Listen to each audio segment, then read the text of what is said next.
ദില്ലിയിലെ വായു മലിനീകരണത്തിൽ ദില്ലി സർക്കാരിനെ രൂക്ഷമായി വിമർശിച്ച സുപ്രീം കോടതി. മലിനീകരണം നിയന്ത്രിക്കുന്നതിന് സർക്കാർ എന്ത് നടപടികളാണ് എടുത്തതെന്ന് കോടതി ചോദിച്ചു.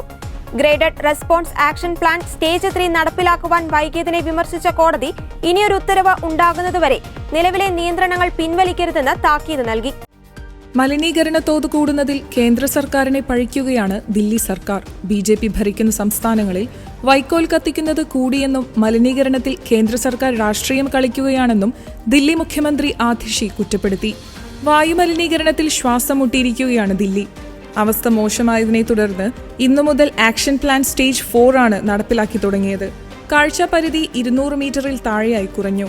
ഇന്ന് പലയിടങ്ങളിലും രേഖപ്പെടുത്തിയ വായുഗുണ നിലവാര സൂചിക 700-ന് മുകളിലാണ്.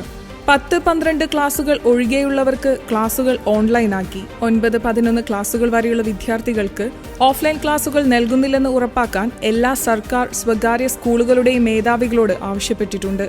ഇനിയൊരു ഉത്തരവ് വരെ ഇത് തുടരും. അവശ്യ സേവനങ്ങൾക്കല്ലാതെ എത്തുന്ന ട്രക്കുകൾക്ക് ദില്ലിയിലേക്ക് പ്രവേശനമില്ല.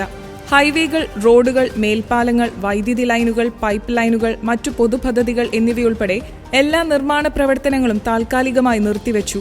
കേന്ദ്ര സർക്കാർ ജീവനക്കാർക്കായി വർക്ക് ഫ്രം ഹോം ഓപ്ഷനുകൾ അവതരിപ്പിച്ചേക്കാമെന്ന് പാനൽ പറഞ്ഞു. കാഴ്ചാപരിധി കുറഞ്ഞതിനാൽ ദില്ലി വിമാനത്താവളത്തിൽ നിന്നുള്ള വിമാനങ്ങളും വൈകുകയാണ്. പൊടിയില്ലാതാക്കാൻ കൂടുതൽ യന്ത്രവൽകൃത റോഡ് സ്വീപ്പിംഗ്, വെള്ളം തളിക്കൽ യന്ത്രങ്ങൾ വിന്യസിക്കാനും തീരുമാനമായിരുന്നു.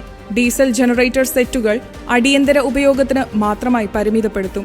ആളുകൾ കഴിയുന്നത്രേ വീടിനുള്ളിൽ തന്നെ കഴിയാൻ ഡോക്ടർമാർ മുന്നറിയിപ്പ് നൽകിയിട്ടുണ്ട്. കഠിനമായ വായുമലിനീകരണത്തിന്റെ പ്രത്യാഘാതങ്ങൾ ശാരീരികമായി മാത്രമല്ല മാനസികാവസ്ഥയെയും ബാധിക്കുമെന്ന് മുന്നറിയിപ്പ് നൽകിയിട്ടുണ്ട്. പുറത്തുപോകുന്നത് അത്യാവശ്യമാണെങ്കിൽ N95 മാസ്ക് ധരിക്കണമെന്നും വിദഗ്ധർ നിർദ്ദേശിച്ചു.